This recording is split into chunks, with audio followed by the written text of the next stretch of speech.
Bonjour.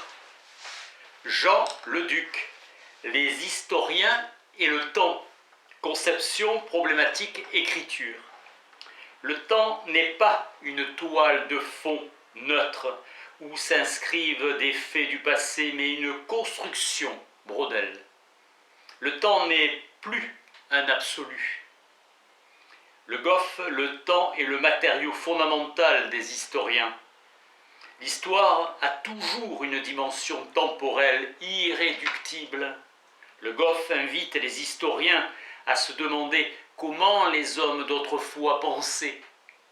Pour Newton, le temps et l'espace sont des absolus cadres de l'action de Dieu sur le monde. Le temps relie les phénomènes qui se succèdent.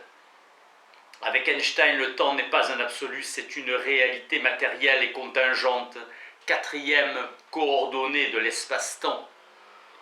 Vitesse limite de la propagation de la lumière. Plus vite un corps se déplace, plus le temps pour lui ralentit jusqu'à s'arrêter.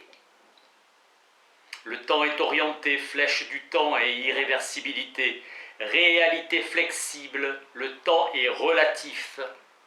Remise en question de l'idée de Kant où le temps serait une forme a priori de la connaissance sensible. Koselleck, le temps n'est plus le cadre des phénomènes, il leur est inhérent. Pour Bergson, il y a le temps que l'homme éprouve, la durée, donnée immédiate de la conscience, objet privilégié de l'intuition. Pour Husserl, le temps est le continuum de la vie, de la conscience, qui ne saisit le présent que dans la rétention d'un passé et la protension d'un avenir. Pour Heidegger, nous ne vivons pas dans le temps, nous vivons le temps. Champ des possibles, déploiement de la condition humaine. En phénoménologie, la notion d'intériorité du temps prévaut. Deleuze inverse l'ordre, c'est nous qui sommes intérieurs au temps. Avec Grimaldi, le temps s'identifie à la totalité de la réalité. Comme la matière qui le constitue, les continuités, conservation. En psychanalyse, le temps humain résulte de l'enchevêtrement de différentes dimensions qui entrent en résonance. Strates, succession de stades pulsionnels, l'inconscient est atemporel, hors du temps, entre parenthèses, suspendu. Notion de cycle chez Braudel, l'histoire ne se confine pas au temps court de l'événement. Michel Riot-Sarcey affirme la singularité de l'événement comme multiplicité des possibles. Marx, premier à fabriquer des modèles sociaux à partir de la longue durée historique. Foucault s'en prend à la conception du temps des historiens. Il affirme la temporalité propre à chaque pratique. L'histoire repère les discontinuités et décrit l'avènement toujours singulier, hasardeux, énigmatique. Jean Chesneau invite à une saisie totale du temps. Jean Chesneau, faisant référence à Walter Benjamin, englobe le futur dans les perspectives. Les rayons illuminent le passé selon Arendt, mais pour revenir au présent. C'est ce présent qui agit en fonction de sa dynamique propre. Le passé est indépassable. Il éclaire l'avenir pour Koselleck, histoire du temps présent pour François Hartog, étude de l'histoire contemporaine de la période pour laquelle il reste des survivants qu'on peut interroger. Témoignage récent dans les mémoires, appris des témoins dignes de foi, l'abbé Othon de Freising en 1146. Réserve des universitaires à l'égard de l'étude du passé récent. Journalisme plus qu'histoire, manque de recul, histoire en proie aux passions, Vichy. Difficile à réaliser, les archives n'étant pas disponibles, Rousseau. Cette position de retrait n'est plus tenable quand les historiens étrangers commencent à s'intéresser à notre histoire. Pour Ricoeur, Paul Ricoeur dit que c'est une faute de méthode d'employer en histoire le futur antérieur. Absence à l'université d'histoire du temps présent ou immédiate. La référence à des périodes de 100 ans ne devient courante qu'à l'époque napoléonienne. Dans les plans chronologiques, les dates charnières sont des événements politiques. Une périodisation à la mode, la génération. Gérard Noiriel esquisse un tableau générationnel des historiens universitaires, les pères fondateurs, Lavis, Seignobos, Rambaud, puis les universitaires formés aux méthodes, Fèvre, Bloch, puis la génération Braudel. Labrousse entendant assurer l'unité des sciences sociales dans le langage de l'histoire, enfin l'auteur Leduc et Noiriel en voie de sortie. Selon Nicole Lothier, l'enseignement secondaire de l'histoire s'inscrit dans une vision globale, un régime d'historicité englobant passé, présent et avenir. Les périodes historiques sont caractérisées par la prédominance de tel ou tel événement sur les autres, place importante de Le Goff à la vision chrétienne du temps. La dialectique temps-espace est au cœur de la réflexion de Pascal Payen. Dans un cadre chronologique, l'historienne Claudia Moauti souligne l'intérêt de l'élite intellectuelle et politique que Rome manifeste.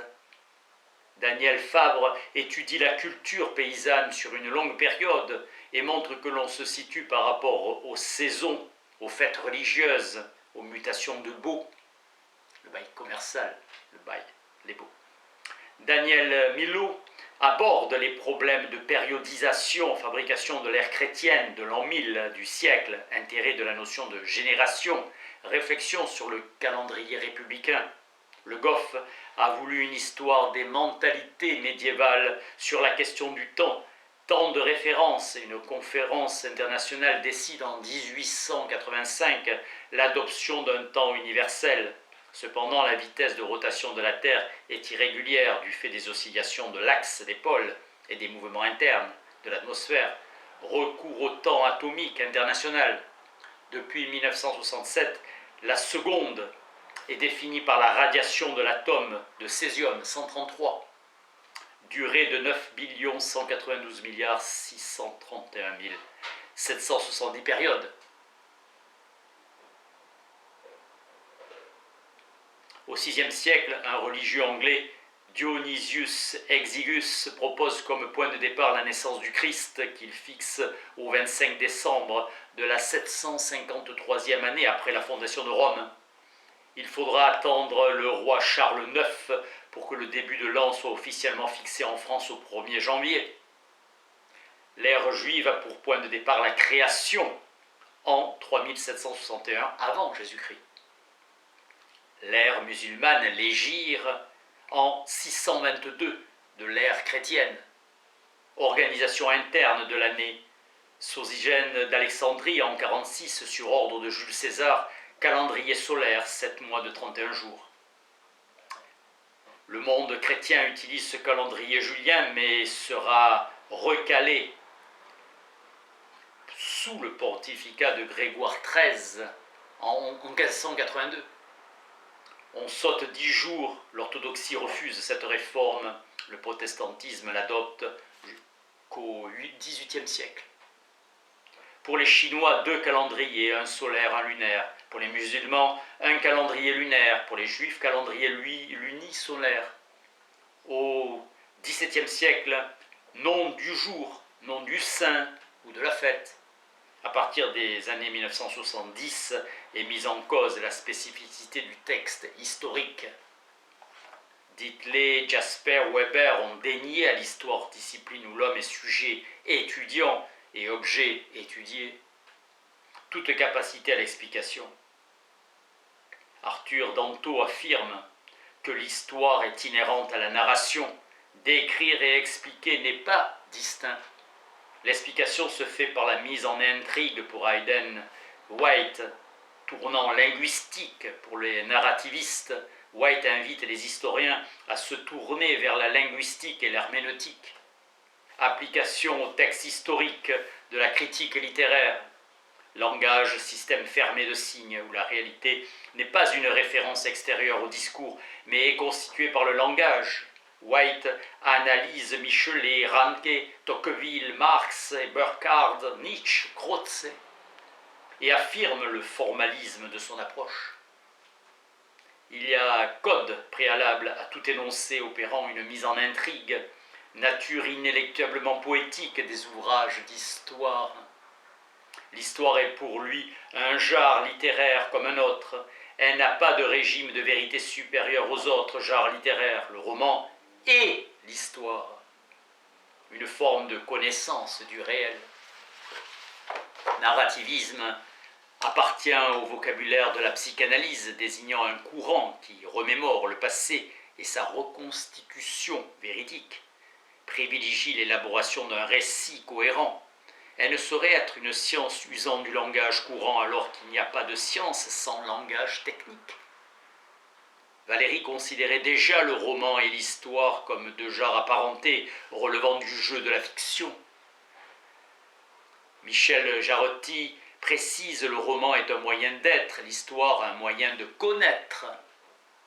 Le fait n'a jamais qu'une existence linguistique pour Barthes, qui se demande s'il est légitime d'opposer le récit fictif au récit historique.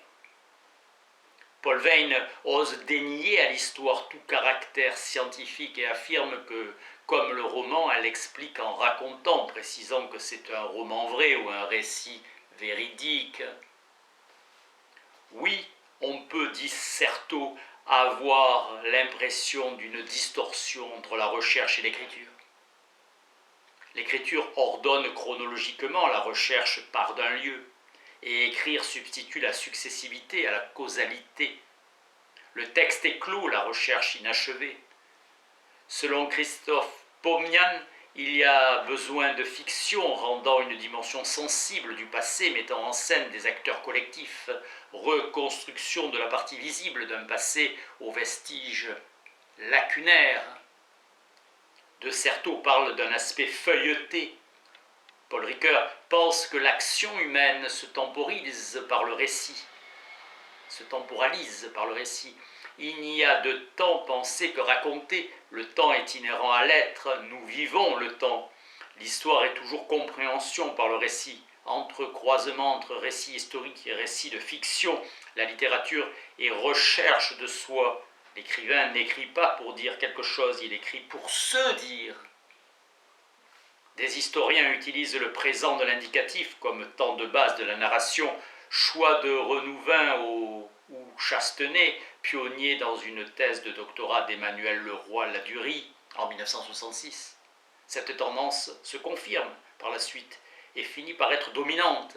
Pierre Léon y joint des usages intempestifs du futur. Le passé s'affirme. Quand le mode narratif prend le pas, évolution dans les manuels scolaires où la narration au présent est la règle, certains conseillent aux élèves de terminale de rédiger leur dissertation au présent. Temps caméléon, le recours au présent une commodité, emploi le plus simple. Capes et agrégation, les jurys laissent toute liberté des choix des temps aux candidats. Certains manuels se contentent de préciser de ne pas utiliser le futur, qui n'est, par définition, pas un temps historique. L'historien n'est pas un prophète. Le choix du présent, une stratégie pour rendre le passé présent, exprimant l'actuel, et crée un effet d'intensité. Datation par radiocarbone, carbone 14. Après la mort de l'organisme, sa teneur en radiocarbone diminue de moitié tous les 5570 ans. On mesure avec un compteur accélérateur de particules couplé à un spectromètre de masse, isotope produit par la collision de noyaux d'azote et de neutrons. Son oxydation engendre du gaz carbonique absorbé par les organismes vivants. La comparaison de la teneur résiduelle permet de déduire la date de la mort de l'organisme. 1950 est la date de référence. De moins 10 000 à moins 350 000 est utilisé l'argon 40, résultant de la transformation du potassium 40. Au-delà, de moins 500 000, le thorium 230 et le proactinium 40, résultant de la transformation de l'uranium 235 et 238. Au-delà, on utilise la thermoluminescence, avec une incertitude de 15%. Les cristaux contenus dans l'argile piègent les électrons chauffés à plus de 500 degrés. Les pièges se vident, ce qui produit de la lumière. La quantité est proportionnelle à la date d'irradiation. connaissant la dose annuelle reçue par le matériau observé, on mesure la dose globale reçue, on en déduit le nombre d'années. Les historiens restent attachés à leurs exigences de vérité. L'historien est en tension, comme le dit Koselleck, entre la facticité du passé et la fiction du présent. Merci.